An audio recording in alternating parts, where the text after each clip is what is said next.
नमस्कार, श्री स्वामी समर्थ. या वर्षीची होळी आणि धुलिवंदन थोडं विशेष आहे, कारण 2 मार्चला होळी आणि 3 मार्चला धुलिवंदन आहे. पण 3 मार्चलाच चंद्रग्रहण देखील आलेलं आहे. त्यामुळे अनेकांच्या मनात संभ्रम आहे की यावर्षी धुलिवंदन खेळायचं का, रंग खेळायचे का, त्याचबरोबर ग्रहणामध्ये काय नियम पाळायचे आहे. आजच्या या व्हिडिओमध्ये आपण या सर्व प्रश्नांची माहिती पाहणार आहोत आणि म्हणून व्हिडिओ कुठेही स्किप करू नका, शेवटपर्यंत ऐका. माहिती आवडल्यास चॅनलला सबस्क्राईब करा आणि व्हिडिओ तुमच्या मित्रपरिवारासोबत शेअर करा.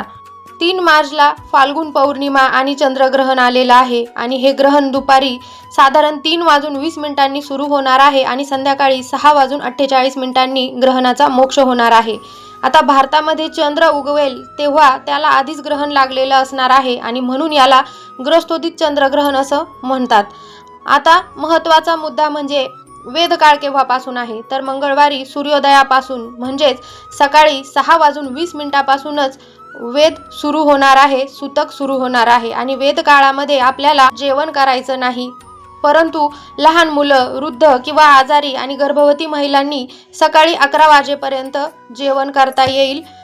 शक्य झालं तर सकाळीच जेवण करून घ्या आणि नाही शक्य झालं सकाळी 11 वाजेच्या आत आपल्याला जेवण करून घ्यायचं आहे. आता वेदकाळामध्ये आपल्याला जास्तीत जास्त जप किंवा नामस्मरण, ध्यानधार करायचं असतं. आता गर्भवती महिलांनी या ग्रहणाविषयी जे काही नियम आहे त्यांचं पालन करायचं आहे. गर्भवती महिलांनी शक्य झाल्यास सकाळी 11 वाजेपासूनच ग्रहणाच्या संबंधित नियमांचं पालन करायचं आहे, परंतु नाही शक्य झालं तर किमान दुपारी 3:20 पासून ते चंद्रग्रहण संपेपर्यंत म्हणजे संध्याकाळी 6:48 या ग्रहणाशी संबंधित नियमांचं काटेकोर पालन करायचं आहे. ग्रहण काळामध्ये तुम्हाला घराच्या बाहेर उन्हामध्ये जायचं नाही, सूर्यप्रकाशात जायचं नाही, घरातच थांबायचं आहे आणि जास्तीत जास्त नामस्मरण किंवा सेवा करायच्या आहे. स्तोत्रांचं, मंत्रांचं पठण गर्भवती महिलांनी करायचं आहे.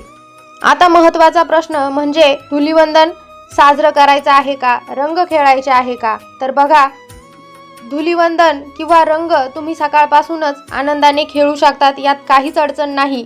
पण दुपारी 3:20 ग्रहण सुरू होणार आहे आणि त्यामुळे शक्य असेल तर 3:20 ते 6:48 या वेळेमध्ये रंग खेळायचं टाळलं तर उत्तम.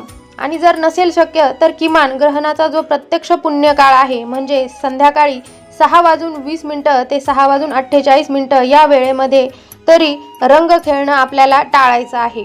आता या दोहोंपैकी तुम्हाला जे शक्य होईल ते करा. जर शक्य झालं तर तुम्ही 3 वाजेपर्यंत रंग खेळा आणि त्यानंतर ग्रहण संपेपर्यंत रंग खेळू नका.